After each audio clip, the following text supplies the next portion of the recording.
Welcome to Conversations on the Coast, the Bay Area's premier author interview program. And today I want you to welcome a first novelist. Her name is Amanda Coplin, and I'm sure that very, very soon she's going to be extremely well known. She'll be unknown not much longer. Trust me, because of what is said in the cover letter for the Orchardist, Orchardist. Because of what is said in the cover letter of the Orchardist happens for once to be true. Now, we get a lot of pitch letters around here, and we look at them, and we generally smile and say it was a hard letter to write, and you exaggerated like crazy.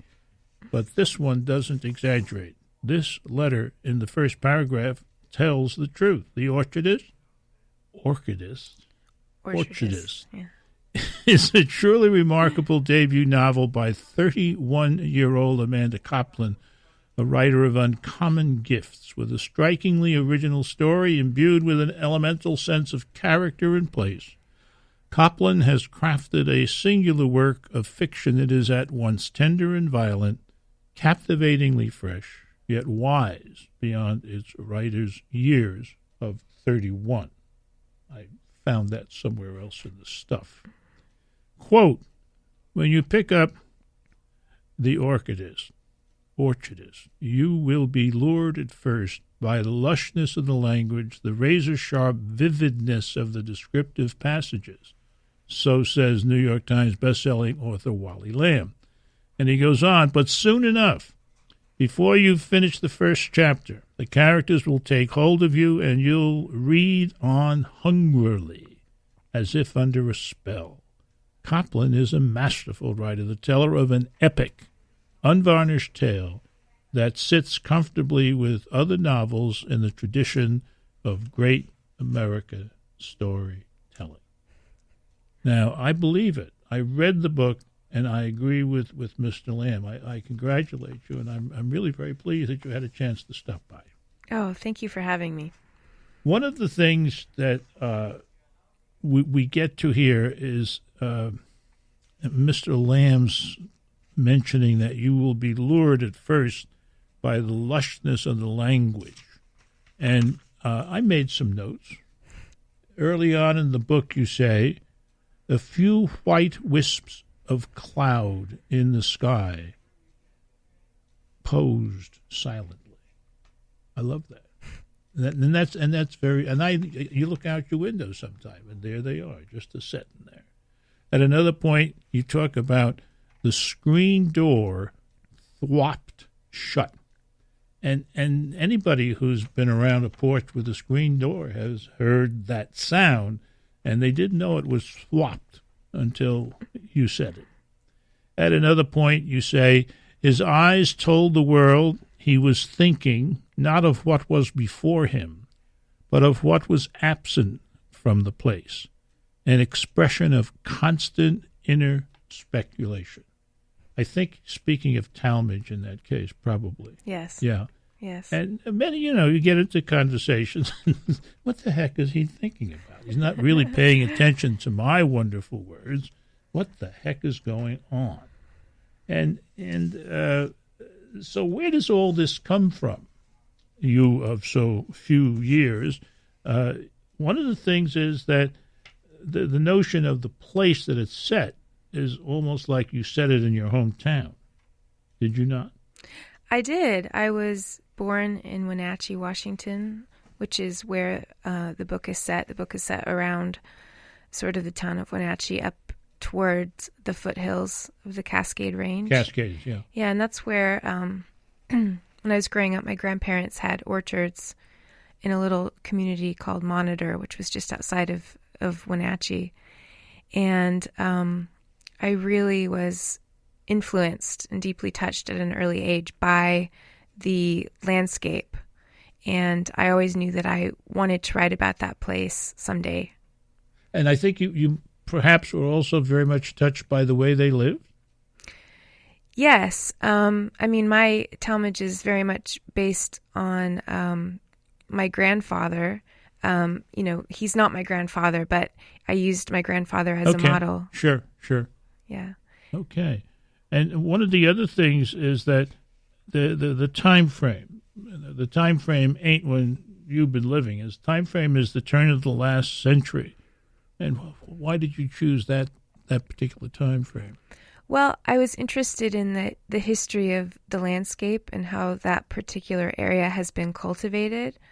During the time when I was writing about the book, the time period of the book is around the time when the landscape was being sort of changed from its sort of natural, arid, dry landscape to the highly cultivated, irrigated landscape that we know today. Yeah. So it's different.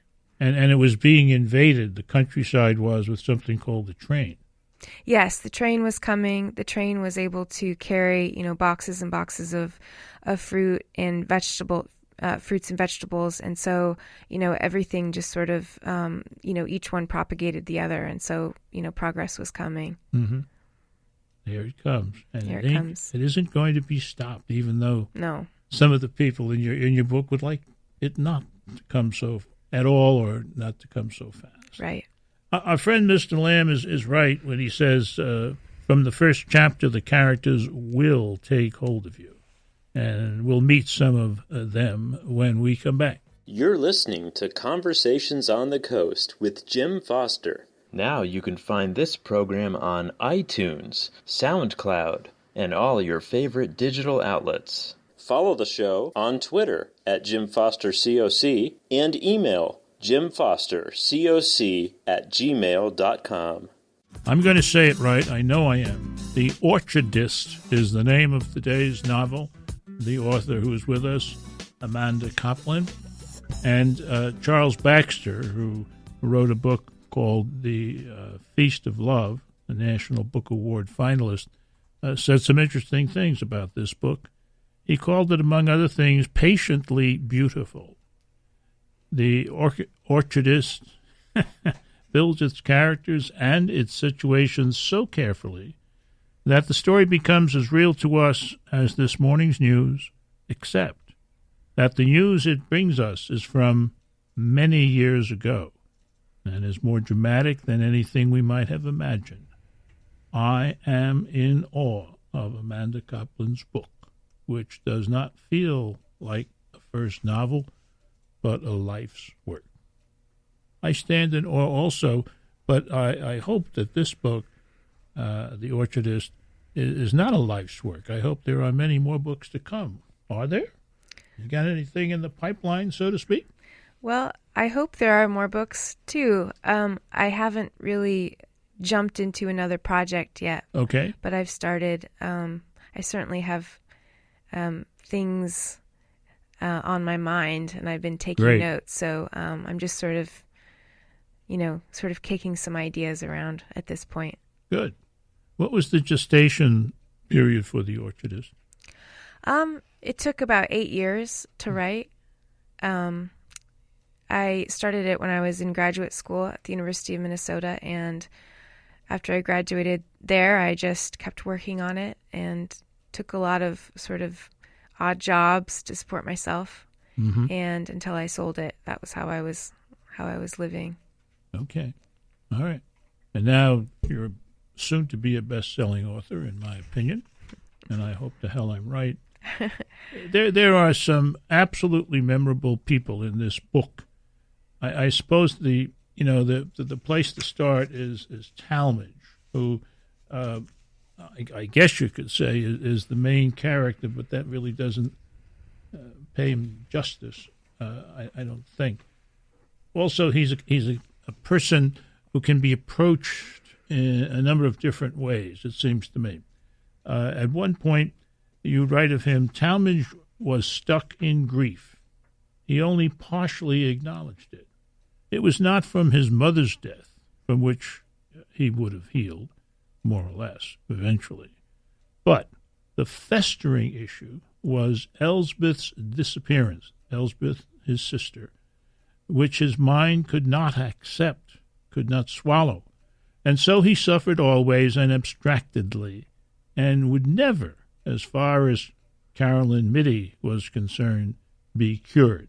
Now, we'll talk about Carolyn Mitty later.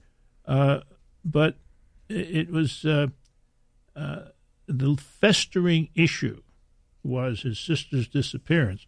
And I would say he's beset by other festering issues in his life as we get to know him.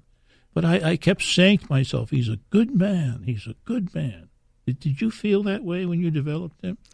I did. I felt he was a very good man. I mean, I think by the end of the book, you understand that, you do understand some of the issues, the festering issues that he is dealing with, and you have hopefully compassion for him, and at a certain extent, you pity him because he's not able to, sort of ever fully heal. But that's sort of the point of one of the themes in the book is how, one can never fully heal. You can just sort of, seek momentary respite, in certain situations, either alone or with other characters. And push on. Yes. And push on. That brings us to Carolyn Mitty. Am I saying that correctly? You are, yes. Middey, an extremely strong woman. Herbalist, and more importantly, a midwife. Wow, where does she come from? She's marvelous. Well, I think, I wanted someone in the novel to really be sort of a counterpart to Talmadge. In certain ways they're similar, but in certain important ways they're different. And I think that, to provide sort of friendship for each other was very important. It was an important part of the novel to show how a relationship between a man and a woman can be, non-sexual. They can be very good, sort of very intimate friends. And that's something I was interested in. Yeah. One of the big differences that I perceived between the two of them is that when she's presented with a question, she seems to me to reply rather quickly, all at once, but always, it seems to me, from a philosophical base, that there's some constant knowledge that informs her and informs the advice that she gives. Talmadge, for example, doesn't want to give up either of the two orphan pregnant kids, and she keeps telling him, you have to. Mm-hmm. I think, there is this sense with her that she's drawing upon, a lifetime of experience. We don't really see that, in the book, her interacting with other townspeople, but, certainly by the things that she says, how she speaks to Talmadge, we understand that she is wise. And I think there is a sense in a part of the book, too, that she, is suffering along with Talmadge and maybe feels the same way as he does, but she won't allow herself to sort of act the way he does. She has to take another stance. We've been talking about two of the leading characters in this book, and yet we haven't in a way touched on the central characters, two strange, pregnant young girls, Jane and Della. We'll visit with them when we come back. You're listening to Conversations on the Coast with Jim Foster. Now you can find this program on iTunes, SoundCloud, and all your favorite digital outlets. Follow the show on Twitter at JimFosterCoc and email JimFosterCoc@gmail.com. The Orchardist. Said it right again. How wonderful. It's a first novel by an author you're going to hear a lot about, so you're lucky to be here early. Her name, Amanda Coplin. Publisher of the book, incidentally, is Random House. Patricia Hampel, author of A Romantic Education, has this to say about The Orchardist. A rare find, this debut novel that reads with masterful authority. Amanda Coplin's narrative is both stately and passionate, a stunning powerhouse whose assurance and drive convey a fully imagined world, mysteriously compelling in its unsentimental intensity. The Orchardist, like Marilyn Robinson's Gilead, drills into history, portraying an apparently modest American way of life, but finally presenting us with a great American elegy. Wow. And I think that's true. I think that this really is more than the sum of its parts. It's got wonderful parts to it. It takes us into an area of fruit growing and agriculture that I never know anything about, and yet, as you go through the book, it keeps saying there's more, and more than the surface. Now, most of the more, I think, comes from the two strange pregnant young girls, Jane and Della, who are at the center of the story. Tell us about them. Well, what we first learn about Jane and Della is that they're pregnant, they're very young, and they're very hungry. They're sort of on the lam from something, but we don't really know what that is. And they encounter Talmage, in the opening passage of the book. Yes. And that's really what the book is about. It's sort of how, this man affects these two girls and vice versa. And so the book sort of unfolds from that. And that's when I fell in love with Talmage, right at the very start. That these young, skittish, feral, I think you used that word, young girls pour themselves upon him, walk on his land, sleep on it, and his response is not to drive them off, not to scare them, but to feed them, to nurture them, eventually to clothe them. Mm-hmm. I mean, I fell in love with him right at that point. I thought it was an extraordinary reaction. Yes, I mean, I think we see a lot of, his character just by his behavior, when they come on his land like that. And, hopefully it makes the reader sort of sit up and pay attention and ask questions, about this man, why he would act this way towards these girls who, behave very badly towards him. It's amazing. It's really, really an amazing performance.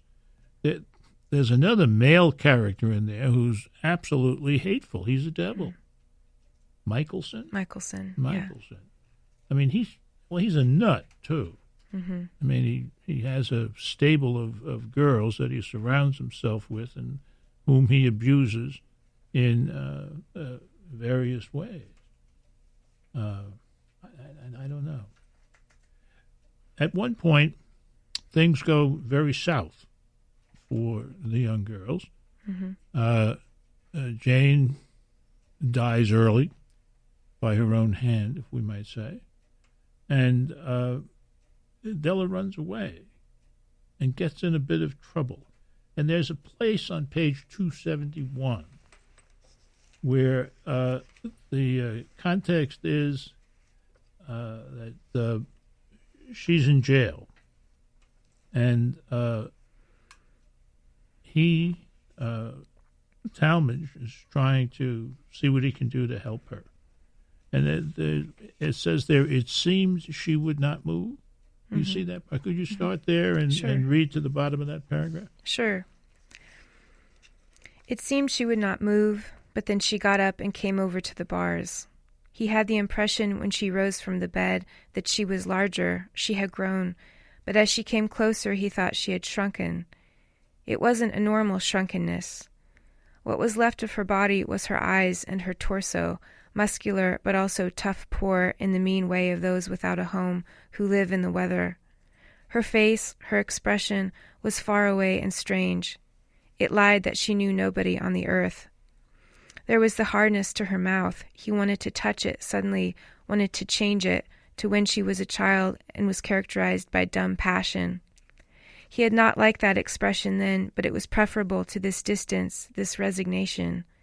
He wanted to bring back her former pain, but this mouth was beyond pain. If he were to slap it, it would not change. Her eyes were both beautiful, black-dark as always, and empty. He wanted to touch her through the bars. He wanted to reach inside and grab hold of her arms, not so much as to shake her, but to squeeze her. As she reached toward him, he was offering her a magazine now. He glimpsed a tattoo on the inside of her small, hard wrist. He's trying to do something that his friend, the midwife, told him he can't do. He cannot own Della, nor, I suppose, can he own anybody else. Mm-hmm. And he can't learn that lesson. No. And you see, I mean, you sort of see the progression of him losing his sort of common sense, throughout the book. And it stems from this, sort of this wound, from his childhood, I think. Yeah, he couldn't get Elizabeth back, his own sister. Mm-hmm. And then Jane dies on him, so to speak. And then there's Della. Della, who breaks away and does all kinds of crazy things. And he's left there thinking he wanted to bring back her former pain. Mm. And the former pain, in his judgment, I guess, being better than what she was suffering now. Right. I think, that moment when he wants to sort of go back to how she was before, he realizes that that was the last chance that they had to make a change for the better, and he's realizing that now and regretting it. There are not a lot of books that come out in a year that you absolutely should read. This is one of them. It's The Orchardist. It's a novel by Amanda Coplin, published by Harper. This has been Conversations on the Coast, and my name is Jim Foster. Now you can find this program on iTunes, SoundCloud, and all your favorite digital outlets. Follow the show on Twitter at JimFosterCoc and email jimfostercoc@gmail.com.